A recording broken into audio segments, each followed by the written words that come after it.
बस एक यही लगी लगन, बस एक यही लगी लगन, बस एक यही लगी लगन, बस एक यही लगी लगन, बस एक यही।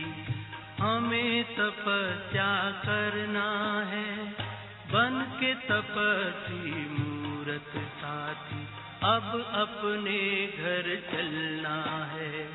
लगी लगन बस एक यही लगी लगन, बस एक यही। हमें तपस्या करना है बन के तपस्वी मूरत साथी, अब अपने घर चलना है। लगी लगन बस एक यही लगी लगन, बस एक यही। ओम शांति, ओम शांति। नागपुर और उससे संबंधित सेवा केंद्रों की आप सभी भाई बहनों का प्यारे साकार बाबा मम्मा की चरित्र भूमि, कर्म भूमि, वरदान भूमि, तपस्या भूमि पर बहुत बहुत दिल से हार्दिक स्वागत है, स्वागत है, स्वागत है। भट्टी का लक्ष्य और उद्देश्य, हम सभी कोई ना कोई उद्देश्य लेकर के इस भट्टी में आए हैं। खासकर जब पांडव भवन में भट्टी करने का अवसर मिलता है तो मन में बहुत उमंग होता है। तो आज हमारे समक्ष आदरणीय शिलू बहन जी हैं, उनका हम एक हाथ की ताली से स्वागत करते हैं। परिचित तो सभी हैं ही, लेकिन फिर भी कुछ भाई बहनें नए होंगे। आप वरिष्ठ राजयोग शिक्षिका हैं, राजयोग शिविरों के निर्देशिका हैं, एजुकेशन विंग के आप वाइस चेयरपर्सन हैं। पूरे विश्व के 5 ही महाद्वीपों के लगभग 75 से भी अधिक देशों की आपने यात्रा की है और लाखों आत्माओं तक आध्यात्मिक संदेश आपने पहुंचाया है। आप बहुत कुशल अनुवादक भी हैं। बाबा की जब मुरली चलती है तो विदेशी भाई बहनों के लिए आप हिंदी से इंग्लिश में ट्रांसलेशन साइड बाय साइड करते रहते हैं। आप मुंबई से ज्ञान में आए, आपने मुंबई यूनिवर्सिटी से बीएससी किया और उसके बाद 1969 में आपने अपना जीवन ईश्वरीय सेवा में समर्पित किया। प्रारंभ में कुछ स्थानों पर आपने सेवा की, वहां सेवा केंद्र खोलने के निमित्त भी बने। 1976 से आप मधुबन में ही रहकर राजयोग शिविरों का कुशलता पूर्वक संचालन कर रहे हैं। उन सब बातों से तो आप सभी अनभिज्ञ हैं, आप सभी जानते हैं कि शिलू बहन जी विशेष शिविरों का निर्देशन करते हैं और अब तक लाखों भाई बहनें विभिन्न व्यवसायों के उससे अपना जीवन परिवर्तन कर चुके हैं और मार्गदर्शन ले चुके हैं। आप बहुत ही कुशल वक्ता हैं।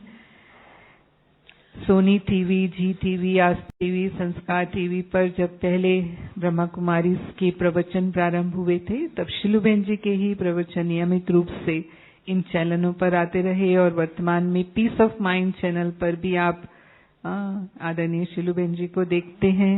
उनकी मुरली भी आप लगभग सुनते हैं।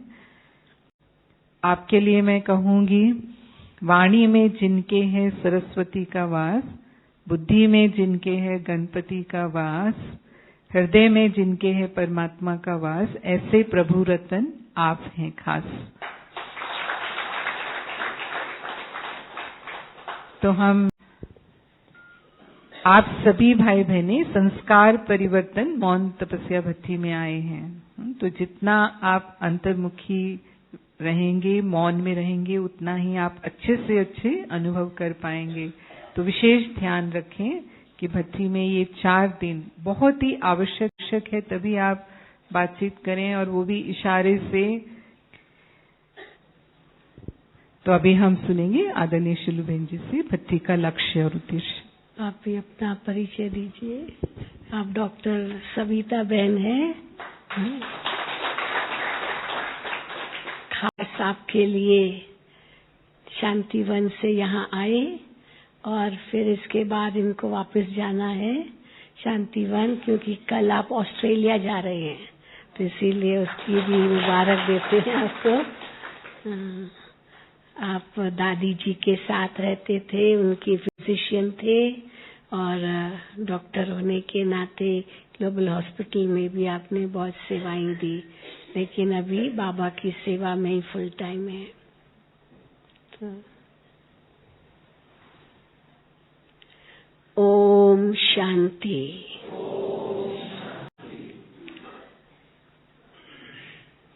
प्यारे बेहद बाप दादा के घर में आपका, प्यारे बाप दादा की तरफ से, दादियों की तरफ से, सर्व मधुबन निवासी भाई बहनों की तरफ से और हमारी तरफ से भी आपका फिर से बहुत बहुत बहुत स्वागत है, स्वागत है, स्वागत है। 3 स्थानों से मैंने सुना आए हैं। एक नागपुर वाले हाथ उठाएं, अधिकतर तो नागपुर ही है, नीचे करें। और दूसरे जो बहादुरगढ़ के कनेक्शन से आए हैं, दिल्ली NCR दिल्ली के कनेक्शन में बहादुरगढ़, अच्छा। और दूसरा मैंने सुना मुंबई से भी आए हैं, थाना मुलुंड थाना से, हाँ थोड़े से आए हैं, 5-6 जने। और भी कहीं से आए हैं? और भी कहाँ से जी? बिहार से कौन आए, हाथ उठाएं। 2 जने, अच्छा, ठीक है। तो आप सभी का पांडव भवन में, जैसे बताया, बाप दादा की तपस्या भूमि, परिवर्तन भूमि, कर्म भूमि, वरदान भूमि में आप बट्ठी करने आए हैं। और जैसे ही आप आए होंगे तो आपको सबसे पहले ये माला पहनाई गई है, साथ में ठप्पा भी लगा दिया, और उस पर क्या लिखा है? संस्कार परिवर्तन योग तपस्या, नहीं, संस्कार परिवर्तन योग तपस्या। तो संस्कार परिवर्तन योग तपस्या बट्ठी में आप आए हैं। तो क्या है यहाँ आने का लक्ष्य?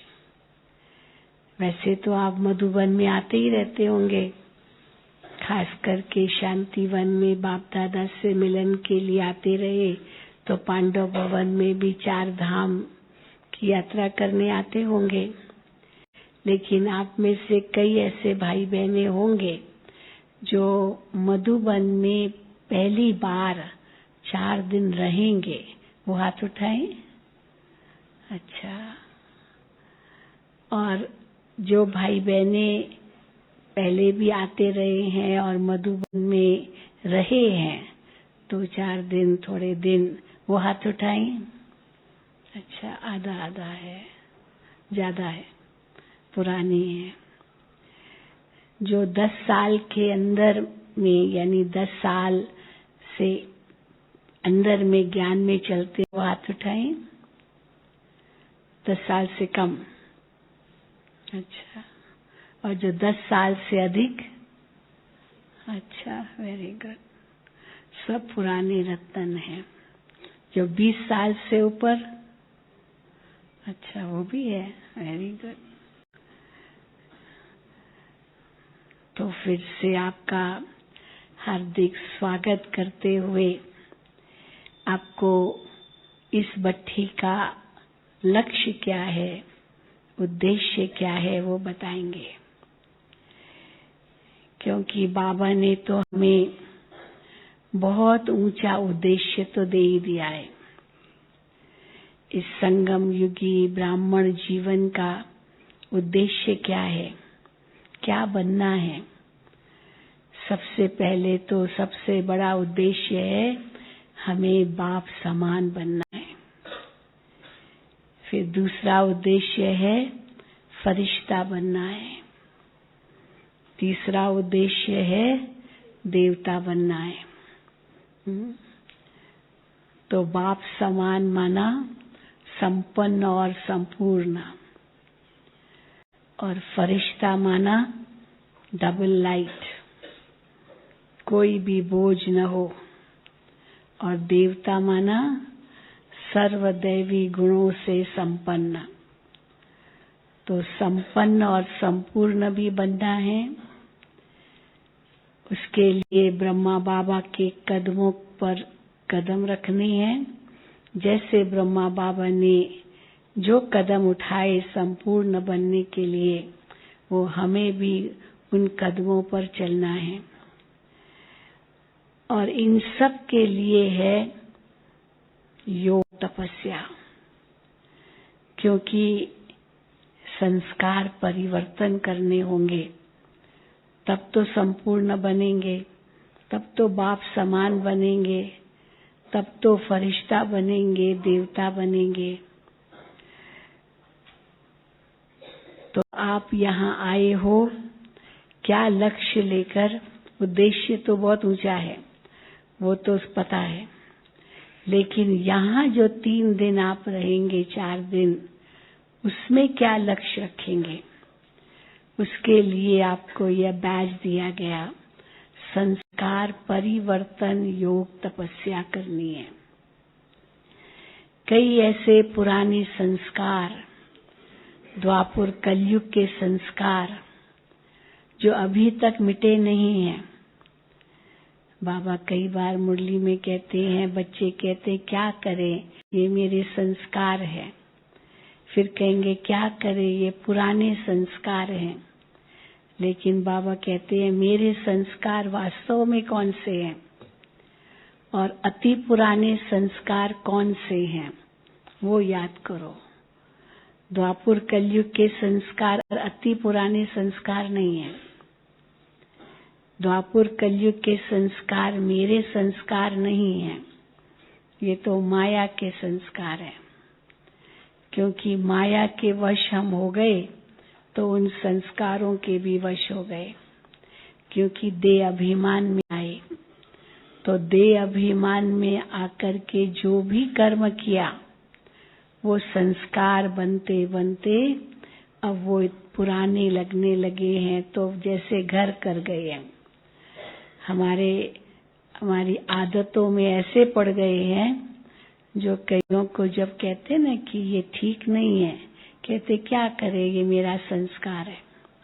हाँ, एक भाई से हमने कहा, बहुत जोर जोर से बोल रहा था, तो बहुत जोर जोर से बोल रहा था, तो मैंने कहा भाई जी आप भट्ठी में आए हो, थोड़ा धीरे शांति से बात करें और मौन में रहना है, धीरज से, बिल्कुल हाँ इशारों से बात करें, इतना जोर से बात नहीं करनी है भट्ठी में।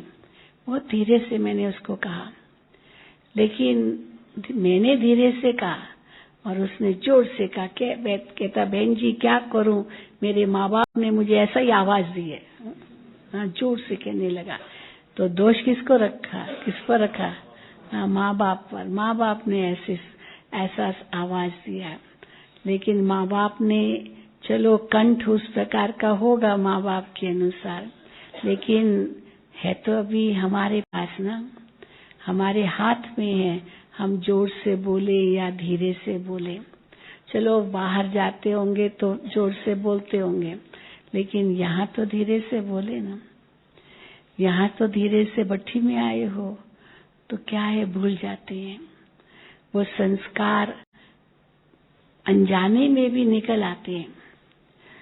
तो बाबा कहते हैं कि वो जो उस पुराने संस्कार या मेरे संस्कार कहते हैं, उन पर ध्यान देना और ध्यान देकर उनको बदलने का लक्ष्य रखना, इसके लिए ये मौन भट्ठी है। ताकि हमें पता चले कि कौन कौन से ऐसे मेरे संस्कार हैं जिनके अभी तक मैं वश में हूँ। कईयों के जोर से बोलने की आवाज संस्कार होंगे। हाँ, कईयों के क्या होता है, मम्मा हमेशा कहती थी, एक बहन चलती थी ना, ठप ठप ठप ठप ठप ठप करके, पता नहीं कैसे चप्पल थे उनके, तो आवाज बहुत करती थी। तो मम्मा ने उनको कहा, देखो बहन, हाँ धरती को भी दुख होता है, ठप ठप ठप ठप करके चलती है, तो धरती को भी दुख नहीं देना है तो कैसे चलना है, कैसे चलना है? हाँ? फरिश्तों की चाल, ऐसे चलो जैसे धरती को भी दुख न मिले, आवाज बिल्कुल न हो। और योग पट्टी में आए हैं तो आवाज तो वैसे ही मुख से भी नहीं करना है, तो चप्पल का आवाज करता है क्या? तो वो भी नहीं करना है। और दूसरा, यहाँ बारिश है तो उसमें भी बहुत धीरे से चलना है, क्योंकि स्लिपरी है, फिसलने वाली है, धरती हो जाती है, तो बहुत ध्यान से चलना है। और बिल्कुल जैसे फरिश्तों की चाल। फरिश्तों के लिए कहते हैं कि उनके पैर धरती पर ही नहीं होते, तो हम तो फरिश्ता बनने वाले हैं, तो हमारे भी ऐसे धीरे से हमारी चाल हो जो किसी को पता भी न चले। ये भी एक संस्कार परिवर्तन करना होगा। कई कहते क्या करे, मेरा चप्पल ही ऐसा है, तो दोष किसको देंगे? या तो माँ बाप को दिया या तो चप्पल को दिया। तो ऐसी चप्पल पहनी क्यों? नहीं लानी चाहिए, क्योंकि देखना होता है जिस चप्पल में आवाज न हो, क्योंकि वो भी दुखदाई है, चप्पल की आवाज भी दुखदाई हो सकती है। तो इसीलिए कौन से ऐसे मेरे संस्कार हैं जो मुझे भी दुख दे रहे हैं, दूसरों को भी दुख पहुंचा रहे हैं, और हर एक यही चाहेगा कि मैं इनको बदलूं। पर बदलने के लिए एक तो संकल्प चाहिए, विचार चाहिए, फिर उसमें दृढ़ता चाहिए।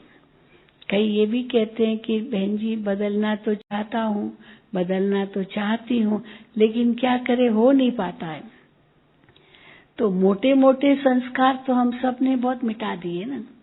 अज्ञान काल में कैसे कैसे संस्कार होंगे, हाँ, काम, क्रोध, लोभ, मोह, अहंकार, ईर्ष्या, द्वेष, नफरत, वैर, दुश्मनी, पता नहीं क्या क्या, हाँ, हेरा फेरी, बेईमानी, चुगली, क्या नहीं होगा। तो लेकिन जैसे बाबा के बच्चे बने, ये पता चला कि ये तो मायावी संस्कार हैं, तो तुरंत पहचान लिया और उनको जीतने का प्रयास शुरू किया, और काफी हद तक सफलता भी पाई, क्योंकि ये सब देह अभिमान के कारण पनपता है। लेकिन बाबा कहते उनके बाल बच्चे, चलो क्रोध नहीं होगा, परंतु अंदर में आवेश होगा। किसने कुछ कह दिया तो सेंसिटिव नहीं चाहिए। बाबा कई बार बताते हैं माया किस रूप में आती है, नाक भी पकड़ती है, कान भी पकड़ती है, चोटी भी पकड़ती है, हाँ, और थप्पड़ भी मारती है, घूसा भी मारती है, गिराती भी है, बेहोश भी करती है, और फिर आखिर मार भी डालती है। कितनी बार बाबा की मुरली में आता है माया क्या क्या करती है। तो जब नाक से पकड़ती है तो कैसे पता चला माया ने नाक से पकड़ा है? जब कंफ्यूजन हो जाता है। ज्ञान पहला इतना निश्चय था, अचानक ज्ञान में संशय पैदा होने लगता है। ऐसे कैसे हो सकता है, ये कैसे हो सकता है, तो ऐसे कैसे हो सकता है, और उसके कारण इतने मूल जाते हैं जो ज्ञान का मनन चिंतन की बजाय, ज्ञान का रमण करने की बजाय जंगल में चले जाते हैं। हाँ, जंगल में चले जाना माना कांटे लगना, माना दुख होना, माना कि नेगेटिव थिंकिंग करना, माना कि ऐसा सोच करके अपने आप को ही परेशान कर देना। तो बाबा कहते हैं कि ये नाक से पकड़ा माया ने। जैसे किसी को नाक से कोई पकड़ता है ना, तो सांस लेना उनके लिए भारी हो जाता है, जैसे सफोकेशन ना। तो यही मानो अंदर में हलचल, बेचैनी, समझो माया ने नाक से पकड़ा है। फिर माया कान से कैसे पकड़ती है? कई बार कान से पकड़ना माना पर चिंतन, पर दर्शन, पर ग्लानि, पर यानी क्योंकि कान से सुनते हैं ना, तो किसी ने किसके लिए कुछ कह दिया, बस उसका चिंतन चलने लगा। हमारे लिए कुछ कह दिया, उसका चिंतन चलने लगा। तो पर चिंतन करना, ये माना माया ने कान से पकड़ लिया है। फिर चोटी से कैसे पकड़ती है माया? हाँ, चोटी होती है ना, चोटी से किसी को खींचो, बालों से किसको खींचो तो सिर पीछे चला जाता है। तो सिर पीछे चलना माना ज्ञान में पहले जो मेरा जीवन था। कई बार लगता है कि अभी तो बाबा का बना हूं, पता नहीं, ये बंधन लगता है। ये नहीं खाओ, ये नहीं पहनो, ये नहीं पियो, यहाँ नहीं जाओ, ये नहीं देखो, वो नहीं करो, वो नई जो है ना वो ही याद आता है। तो समझ से पहले तो हम स्वतंत्र थे, हमको जो चाहिए करते थे। और अभी कहते हैं नहीं, ये नियम है, ये मर्यादाएं हैं, ये बाबा की श्रीमत है, इस पर ये बातें नहीं करनी है, क्योंकि बाबा ने हमें मर्यादाएं तो बहुत दी है। सुबह से लेकर के रात्रि तक की मर्यादाएं हैं। उठो तो कैसे उठो, सोचो तो क्या सोचो, खाओ तो क्या खाओ, ये मर्यादा दी हमें। अन्न दोष, संग दोष से बचना है, तो क्या नहीं करना वो तो समझ ही गए, क्योंकि क्या करना है वो पता चला। क्या सोचना है, क्या बोलना है, क्या करना है, हर बात के लिए बाबा ने हमें श्रीमत दी है। कभी बाबा राय देते हैं, कभी अपना विचार देते हैं, कभी आज्ञा करते हैं। तो बाबा की आज्ञा माने माथे, ये जब हम संकल्प करते हैं तो उसमें हमारा ही कल्याण है। लेकिन कई बीती बातों को सोचते हैं, पहले तो मैं जो चाहिए करता था, कोई बंधन नहीं था, अभी बहुत सारे बंधन आ गए हैं, ये क्या करूं, कैसे करूं, तो उसमें ही कंफ्यूज हो जाते हैं और पिछला जीवन याद करते हैं। और बाबा क्या कहते हैं, बच्चे आप तो उस पुरानी दुनिया से मर गए, पुराने जीवन से मर गए, वो जन्म से ही मर गए। और पिछला जन्म आपको याद है क्या? तो ये भी तो ब्राह्मण बनने से पहले तो पिछला जन्म ही था ना। भले शरीर वही है, लेकिन यही कहेंगे ना, नया जन्म लिया। ब्राह्मण जन्म माना नया जन्म। तो नया जन्म माना जो पहले थे ब्राह्मण बनने से पहले, वो तो भूल ही जाना चाहिए। सोचना भी नहीं चाहिए कि पहले ऐसा था, क्योंकि वो तो मायावी संस्कार थे। पता ही नहीं था कि मुरीद है। बाबा ने उस दिन भी कहा, माया के मुरीद बन गए हैं। तो जिसका कोई मुरीद होता है तो उसको वो जैसे कहते वैसे ही करता रहेगा। अभी हम बाबा के मुरीद बने हैं, तो बाबा के मुरीद माना बाबा जो कहे वो हमें करना है।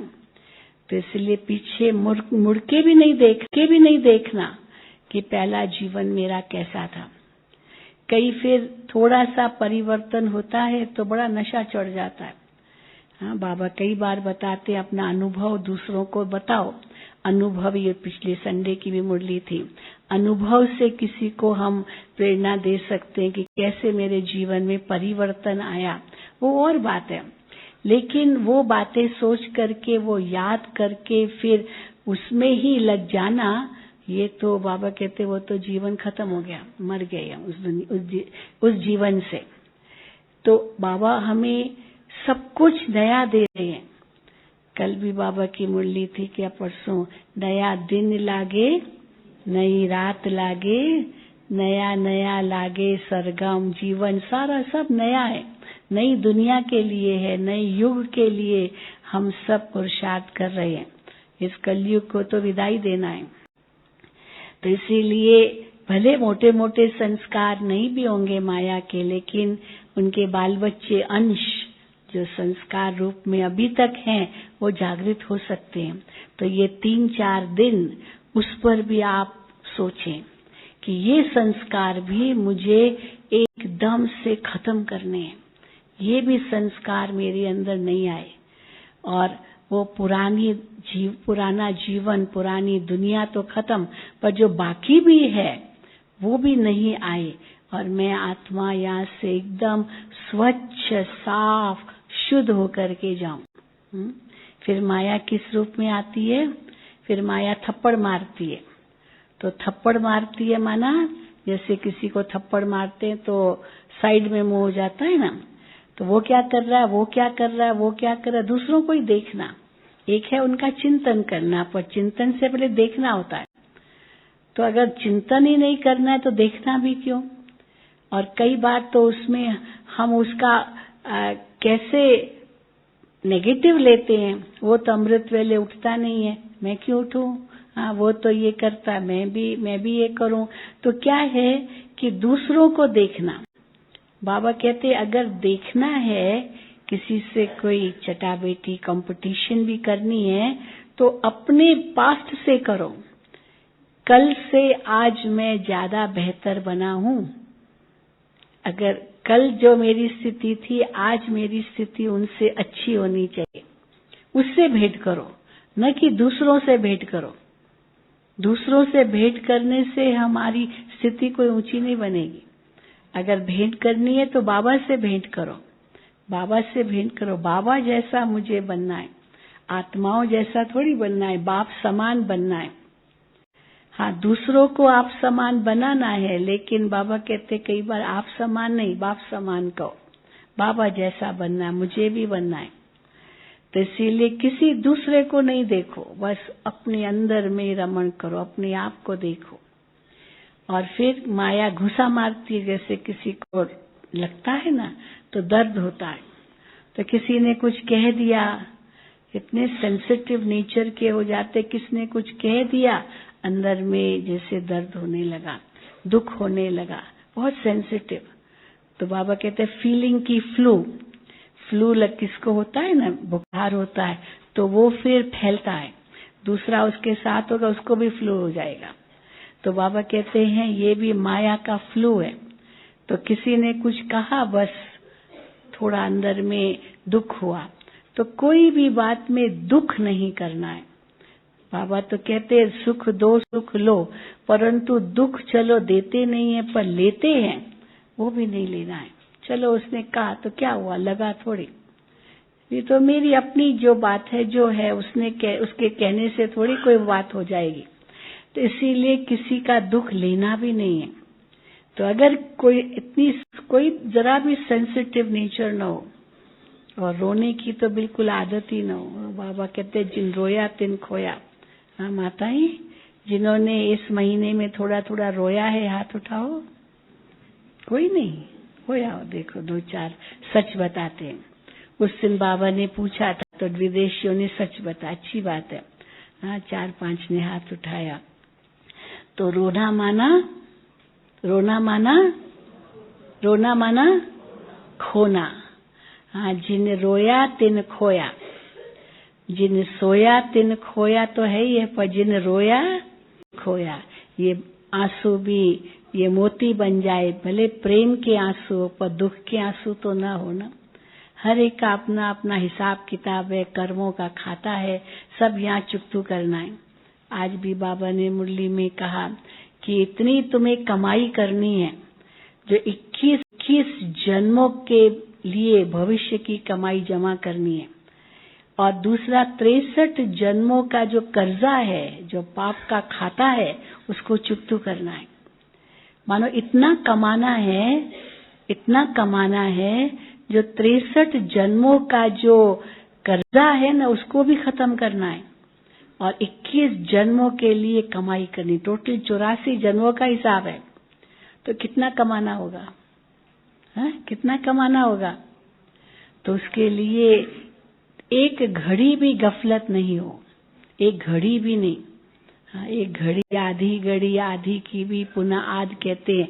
तो एक घड़ी आधी की पुनः आध गफलत न हो, क्योंकि गफलत किया तो घाटा बहुत हो जाएगा। बड़े बिजनेसमैन हैं हम। आज बाबा ने कहा कमाई है, कदम कदम पर कमाई है। तो कमाई, जब कोई बहुत बड़े बिजनेसमैन होते हैं ना, तो उनकी कमाई भी करोड़ों में होती है, और घाटा होता है तो भी करोड़ों में होता है। ऐसे नहीं कि 100, 200 या 500। छोटे मोटे व्यापारी होंगे तो इतना ही घाटा और इतना ही मुनाफा होगा, लेकिन बड़े जो होते हैं बिजनेसमैन, इंडस्ट्रियलिस्ट, उनका तो घाटा और मुनाफा वो तो करोड़ों में भी होता है। तो इसीलिए हम तो उनसे भी बड़े बिजनेसमैन हैं। बाबा कहते वो तो सब खाक में मिल जाने वाला है, कितने भी करोड़ों हो उनके पास। लेकिन ये सब खाक में मिलने वाला है और हम बच्चे कमाई करके साथ ले जाएंगे। हमारे हाथ भरतू जाएंगे और उनके हाथ कैसे जाएंगे? खाली जाएंगे। हाँ? तो अगर हमारे हाथ भरतू करके जाने हैं, 21 जन्मों की कमाई करनी है, 63 का जन्मों का घाटा खत्म करना है, तो कितनी कमाई करनी पड़ेगी? किसके सिर पर बहुत कर्जा हो तो कितनी मेहनत करनी पड़ती है उस कर्जे को खत्म करने लिए। तो इसलिए बाबा कहते चलो पिछले और 62 जन्मों का तो पता नहीं होगा, लेकिन इस जन्म का तो पता है ना क्या क्या हमने भूले किए। तो पिछला याद नहीं करो, पर जो भूले किए वो बाबा को लिख करके दो। तो लिख करके देंगे, बाबा कई बार कहते आधा माफ कर देंगे। तो बाबा के कमरे में जाते हो, बाबा की झोपड़ी में जाते हो, हिस्ट्री हॉल में जाते हो, शांति स्तंभ पर जाते हो, वहां बैठ के आपको सवेरे कहा जाएगा पत्र लिखना है। तो पत्र लिखने के लिए आपको टाइम दिया जाएगा। तो उस समय अपनी जो भी कमी कमजोरी उसको खत्म करने के लिए बाबा को लिख के डाल दो। कोई नहीं पढ़ने वाला है, बाबा जाने आप जाने। हाँ, तो इसीलिए आप यहाँ 4 धाम की यात्रा भी करेंगे। तो 4 धाम की यात्रा करते समय बाबा को एक एक संबंध से याद करना है। बाबा के कमरे में जाएंगे तो कैसे बाबा से बातें करो, जैसे बच्चा अपने पिता से बातें करता है। तो हम आत्मा भी बाबा से सच्चा बच्चा बनकर के बातें करें, अधिकार से बातें करें। हम जानते हैं जो बाबा का है वो मेरा है। बाबा हमको वर्षा देने के लिए आए हैं, तो इतनी बाबा हमें कमाई करा रहे हैं, तो वो नशे से आपको याद करो। कितने ऊंचे बाप के हम बच्चे हैं, जिसको सारी दुनिया याद करती, वो बाप हम बच्चों को याद करता है। मानो वो अंदर में नशा लाओ। जब बाबा के कमरे में बैठते हो बाबा को याद करने, तो पिता रूप में याद करो, फिर टीचर रूप में बाबा को हिस्ट्री हॉल में याद करो।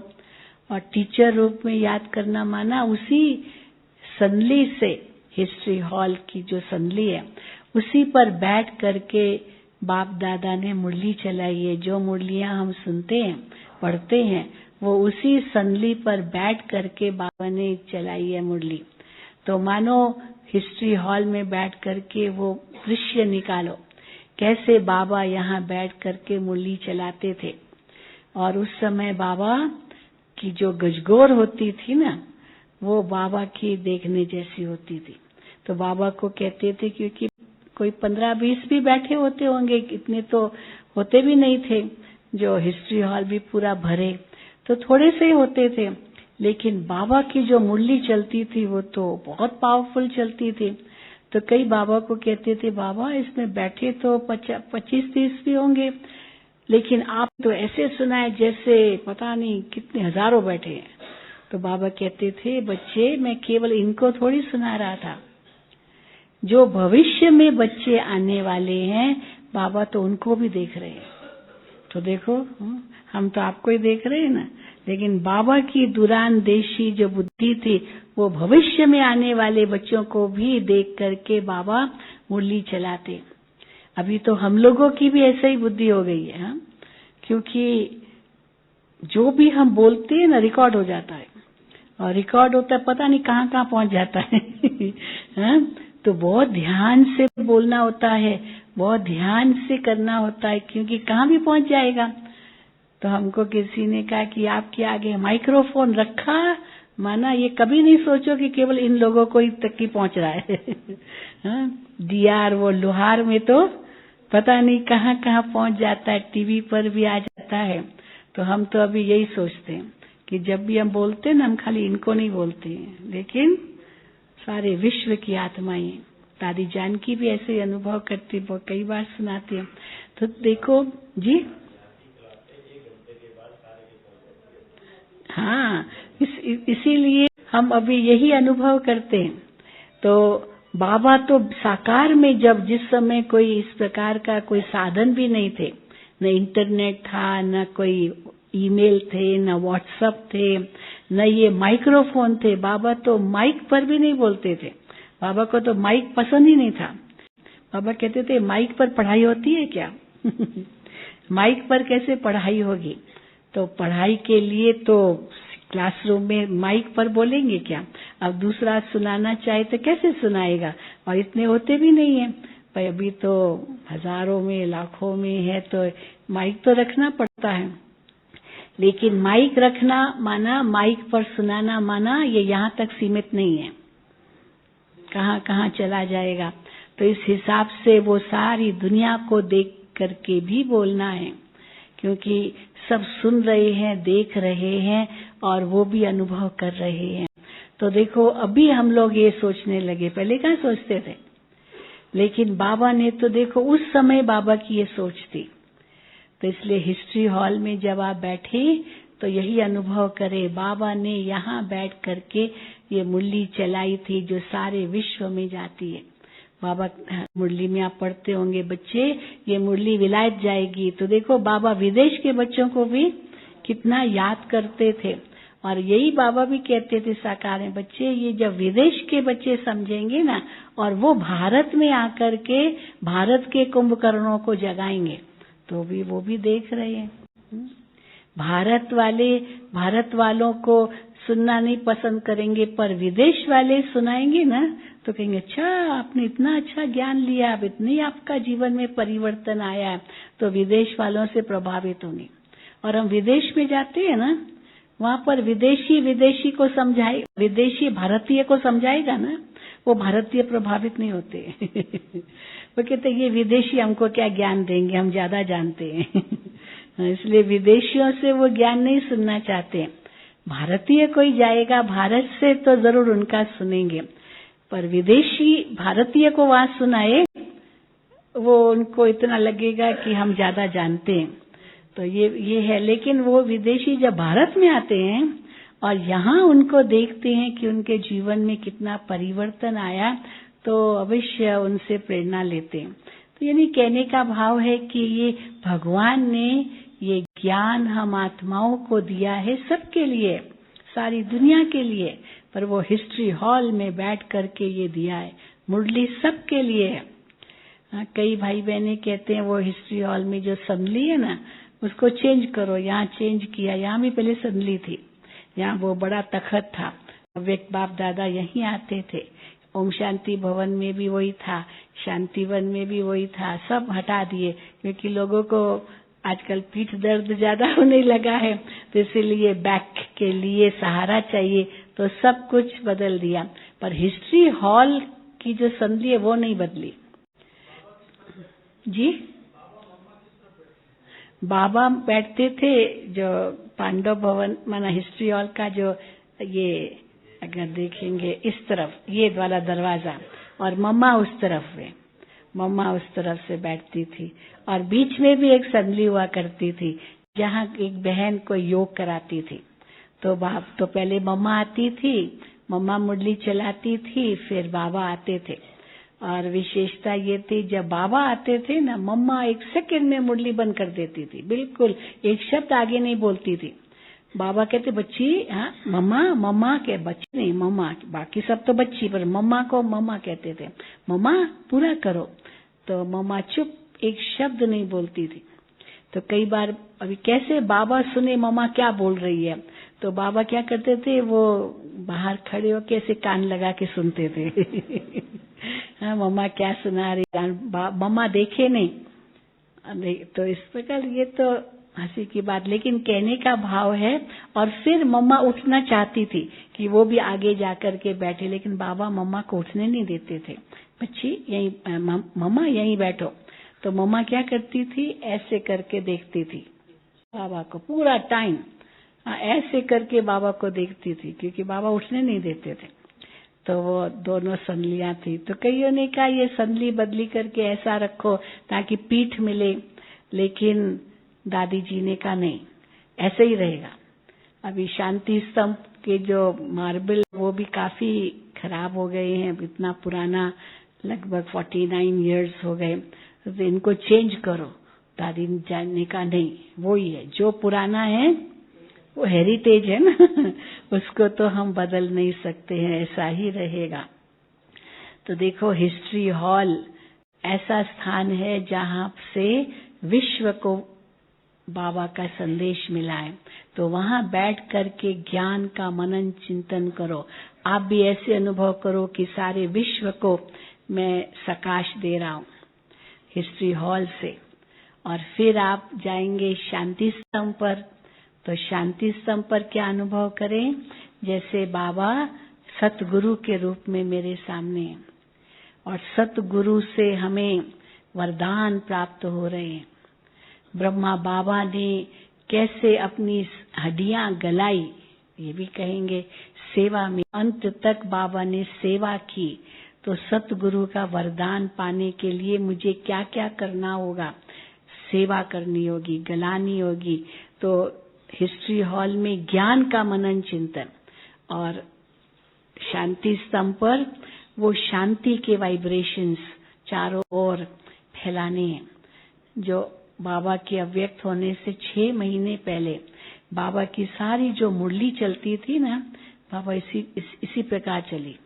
बच्चे तुम्हें शांति स्तंभ बनना है, लाइट हाउस बनना है, हाँ, और टावर ऑफ पीस बनना है, टावर ऑफ लव बनना है। टावर बाबा कहते थे। तो स्तंभ बनना है और सारे विश्व में शांति, प्रेम, शक्ति ये फैलानी है, ये बाबा कहते थे। तो देखो इसीलिए नाम ही रखा है शांति स्तंभ।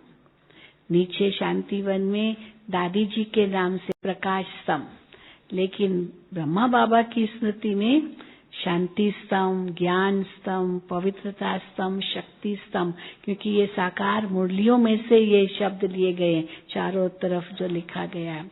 तो जैसे ब्रह्मा बाबा संपूर्ण बने, इन चारों अनुभूतियों के आधार से स्तंभ बने, ऐसा मुझे भी स्तंभ बन करके एक लाइट हाउस या पीस हाउस या ऐसे बन करके चारों ओर देना है। ये आप अनुभव करें शांति स्तंभ पर और सतगुरु से उसके लिए वरदान ले रहे हैं। हम अपनी हड्डियां सेवा में लगा रहे, ऐसे ऐसे सुंदर अनुभव आप शांति स्तंभ पर बैठ करके कर सकते हैं। और फिर झोपड़ी में आए तो झोपड़ी में क्या अनुभव करेंगे? बाबा को सखा रूप में देखें, क्योंकि वहाँ 1 to 1 बैठते थे, इंडिविजुअल बैठते थे। किसको कुछ अपनी पर्सनल बात होती थी बाबा को देते थे, क्योंकि बाबा कहते थे कोई भी ऐसी बात है बाबा को सुनाओ। तो अभी सबके सामने कैसे सुनाएंगे? तो बाबा के साथ झोपड़ी में बाबा मिलते थे उनको। तो झोपड़ी में 11 बजे बाबा बैठते थे। और ये जो बाबा की झोपड़ी है ये ऐसे नहीं होती थी। बाबा के दिनों में तो हर साल ताजे खजूर के पेड़ के पत्ते होते ना, उनसे बाबा बनवाते थे, ताजे ताजे हरे हरे पत्तों से बनवाते थे। और इतनी अंदर ठंडक होगी, बाहर गर्मी होगी लेकिन अंदर ठंडक होती थी। तो बाबा दिन के समय वहाँ बैठते थे, पत्र लिखते थे, किनसे मिलते थे और चर्चा करते थे। लेकिन ज्यादा तो नहीं बैठ सकते थे, परंतु हिस्ट्री बाबा के कमरे में थोड़े ज्यादा बैठते थे। तो आप बाबा की झोपड़ी में जाएं तो यही अनुभव करना, बाबा को अपने दिल की बातें सुनाओ और बाबा की दिल की बातें सुन करके दिल का जवाब देंगे। तो सखा रूप में, फ्रेंड रूप में बाबा को देखो, हल्के बनो। बाप टीचर सतगुरु के आगे तो थोड़ा रिजर्व रहेंगे ना, ऑफिशियल लगता है, लेकिन फ्रेंड के आगे हाँ बिल्कुल अनऑफिशियल। तो ऐसा आप अनुभव करना। तो संस्कार परिवर्तन करना है, कोई भी पुराना संस्कार मेरा रह न जाए। ये 3-4 दिन उसके लिए भट्ठी में पकना है। अग्नि, योग अग्नि पकानी है। योग अग्नि पकाना माना उसमें जो चीज पड़े वो बदल जाए। वैसे भी अग्नि में अगर कोई भी चीज डालते हैं तो क्या होता है? उसी रूप से वापस नहीं आती है। अगर निकलेगी भी अग्नि से, लेकिन रूप बदला हुआ होगा। कोई भी चीज, कई बार टमाटर, बैंगन, आलू डालते ना आग में डालते हैं, सेकते हैं, तो क्या होता है? बैंगन डालो तो बर्था बन जाएगा, कुछ भी डालो तो उसका रूप रंग भी बदल जाएगा और उसका गुण भी बदल जाएगा, सब कुछ बदल जाएगा। बड़ा कठोर होता है वो नरम हो जाएगा। तो इस भट्ठी में कोई भी ऐसे कठोर संस्कार हैं जो बदलते नहीं हैं, वो अग्नि में तपने से बदल जाएंगे। और कैसे तपेंगे? एकदम अशरीरी अवस्था बनाओ। एक है देही अभिमानी अवस्था, कर्म करते हुए देही अभिमानी स्थिति, आत्मा रूप में भाई भाई देखना, भाई भाई से मिलना, भाई भाई से व्यवहार करना, आत्मा देखना, यह है देही अभिमानी स्थिति। लेकिन देही अभिमानी स्थिति से ऊंची स्थिति है विदेही स्थिति।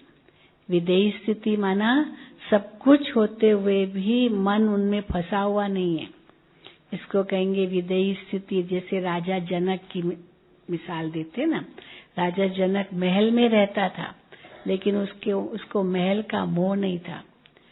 तो सब कुछ करना लेकिन नष्टो मोहा होकर के करना, नष्टो मोहा न्यारा प्यारा होकर के करना, यह है विदेही स्थिति। और फिर बाबा कहते अशरीरी अवस्था। तो अशरीरी और देही अभिमानी में क्या अंतर है, कई पूछते हैं। तो अशरीरी माना जैसे हम बैठे बाबा की याद में, ये देह एकदम भूल जाए, ये देह भूल जाए, ऐसे भूल जाए, बस एक बिंदु बन जाना। मैं बिंदु हूँ, मैं बीज रूप हूँ, सारी शक्तियां मुझ में समाई हुई है, मैं बाप समान हूँ। जैसे बाबा अशरीरी है, मैं आत्मा भी एकदम अशरीरी हूँ। ये योग की अवस्था है। और देही अभिमानी चलते फिरते, ये कर्म के अंतर्गत देही अभिमानी बनते। विदेही स्थिति ये अंतर मन की स्थिति है, कैसे न्यारा प्यारा रहना। और अशरीरी योग में रहें और एकदम देह का भान ऐसे भूल जाए जैसे ये देह है ही नहीं, मैं तो बस एक आत्मा हूँ, एक बिंदु हूँ और उस बिंदु बाप के साथ हूँ। मैं भी बिंदु, बाबा भी बिंदु, और बाकी सब बातें ड्रामा बिंदु कह करके सोच करके फुल स्टॉप लगाना और कुछ भी याद न आए। ये अशरीरी अवस्था है। और ऐसी अवस्था है ही योग तपस्या है। यही अवस्था ज्वालामुखी योग का रूप है। और उसी स्थिति का अनुभव हमें करना है, वहां तक पहुंचना है। तभी हमारे जो कठोर संस्कार है ना, वो नरम होंगे, फ्लेक्सिबल बन जाएंगे। और जिसको बाबा कहते हैं शुद्धिकरण, जैसे सोने को अग्नि में डालते हैं तो उसका शुद्धिकरण होता है। शुद्धिकरण माना जो अंदर में खाद है वो निकल जाती है। सोने में भी चीजें पड़ती है ना, चांदी, तांबा, लोहा, जो भी है, तो वो सब उनका जो टेम्परेचर होता है, मेल्टिंग पॉइंट होता है, वो सोने से कम होता है। तो धीरे धीरे वो मेल्ट हो जाएगा, वो पिघल जाएगा। लेकिन सोना का मेल्टिंग पॉइंट बहुत हाई है, तो इसीलिए सोना शुद्ध होकर के निकलेगा। तो इसीलिए बाकी जो भी संस्कार है वो सब इस योग अग्नि में पिघलते जाए और आत्मा शुद्ध सोना बन जाए। और जितना ही शुद्ध सोना होगा उतना ही वो मोल्ड होगा।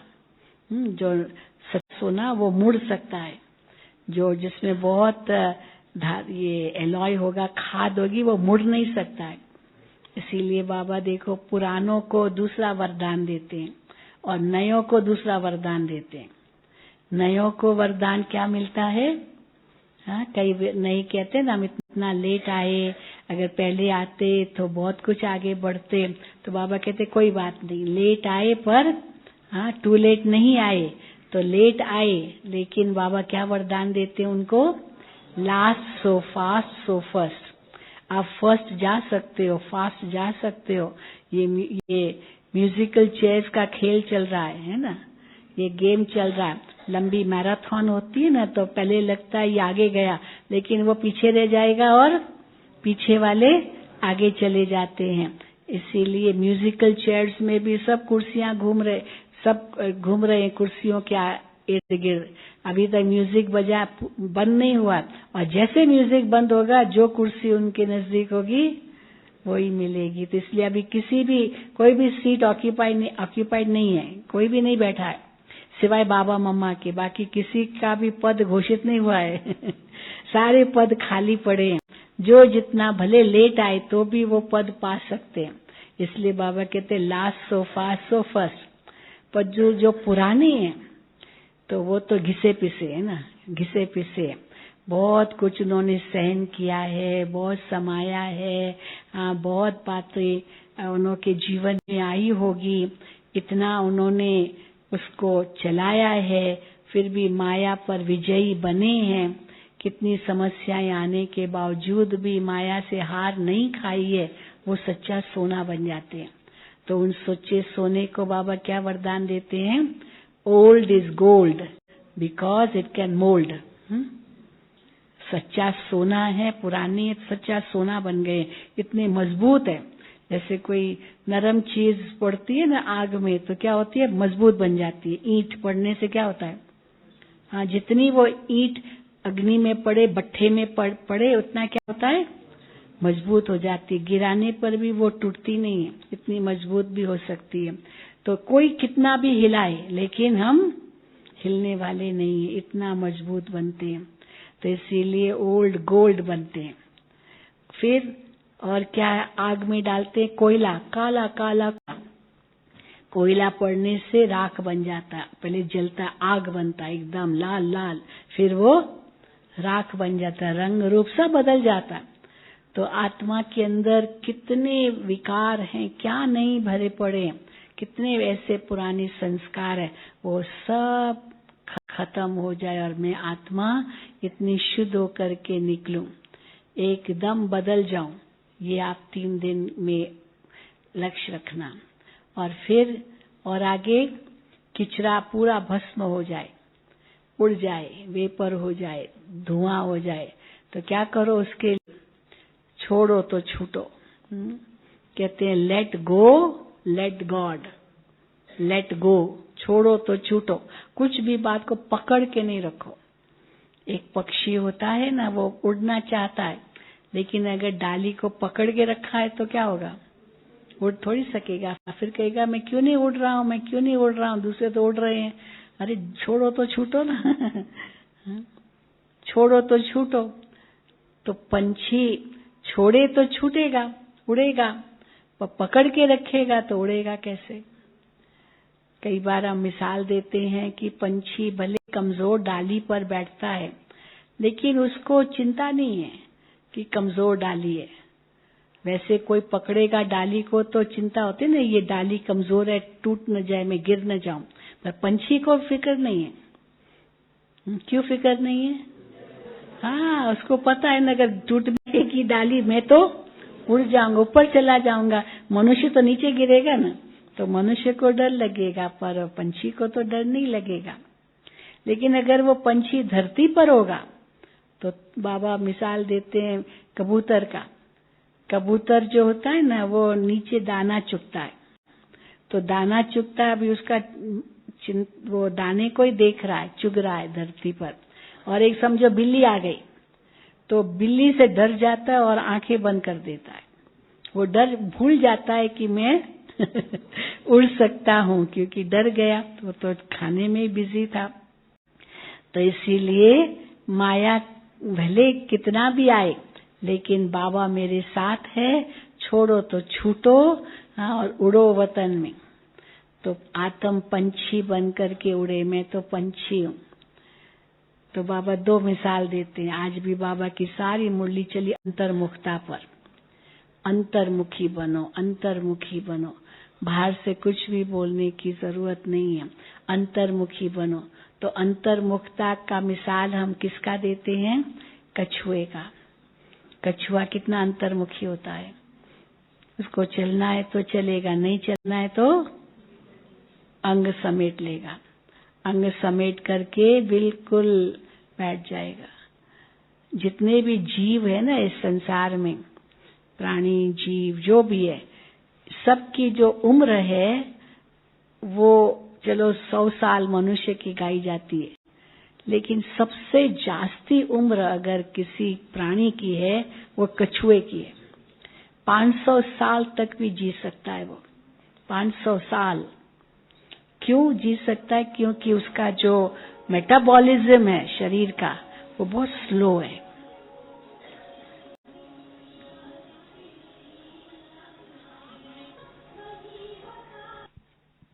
ओम शांति। आप सबको देखकर हमारी आदरणीय पुष्पा दीदी की बहुत याद आ रही है। एक तो याद आ रही है उनकी, और दूसरे आप सबको बधाइयां देना चाहता हूं विश्व शांति सरोवर की, जिसकी बड़ी तैयारी कर रहे हैं। एक बार जोरदार तालियों के साथ स्वागत कर लो।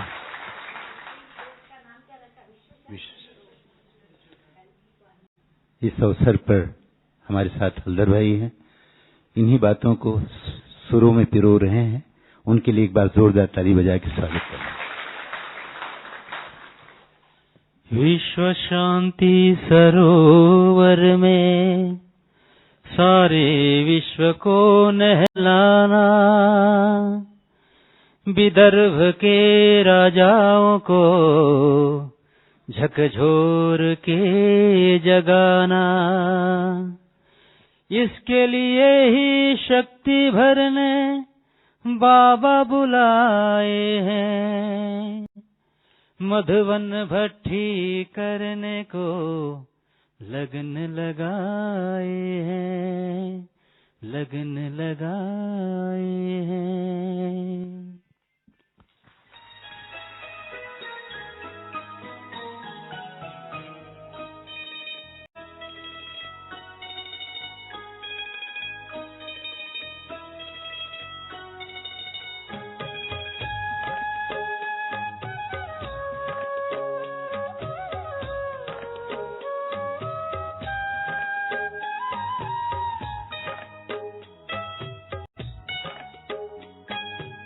नागपुर की बगिया के पुष्प आए हैं, पुष्पा दीदी की भी संग में याद लाए हैं।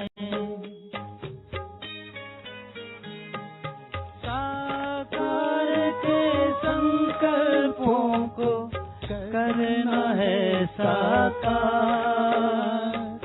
मधुवन भट्टी करने की लगन लगाए हैं, लगन लगाए हैं।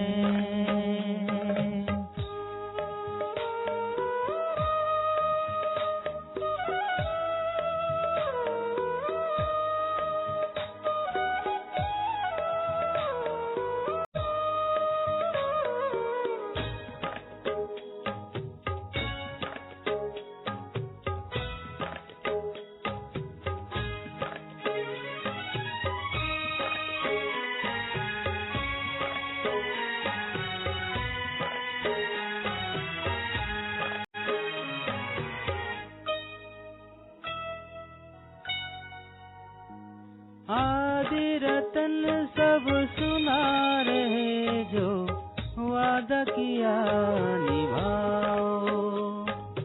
आदि रतन सब सुना रहे, जो वादा किया निभाओ।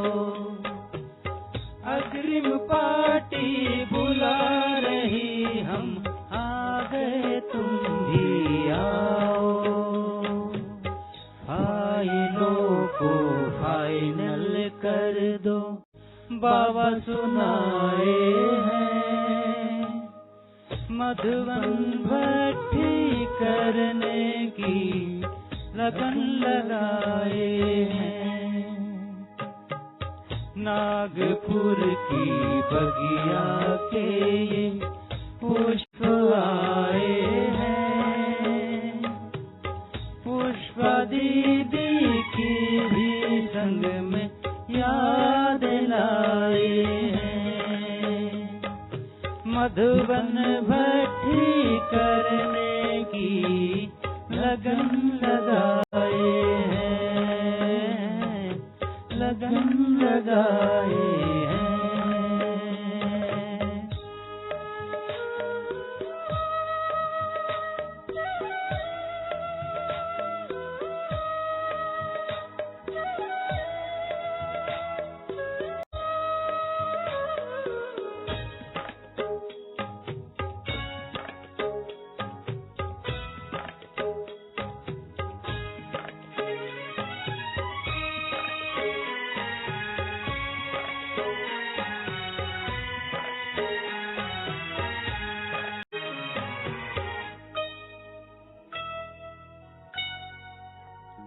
तपोभूमि पर तप करके बनना व्यक्त फरिश्ता।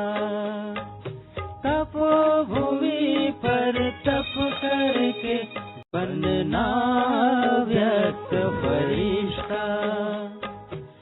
बादलों में वैसे भी दिखते हैं सभी फरिश्ता। वरदानों से भरने स्वर्णिम अवसर पाए हैं। मधुबन भट्टी करने की लगन लगाए हैं। नागपुर की बगिया के ये पुष्प आए हैं। पुष्पा दीदी की भी संग में याद लाए हैं। मधुबन भट्टी करने की लगन लगाए हैं। मधुबन भट्टी करने की लगन लगाए हैं। मधुबन भट्टी करने की लगन लगाए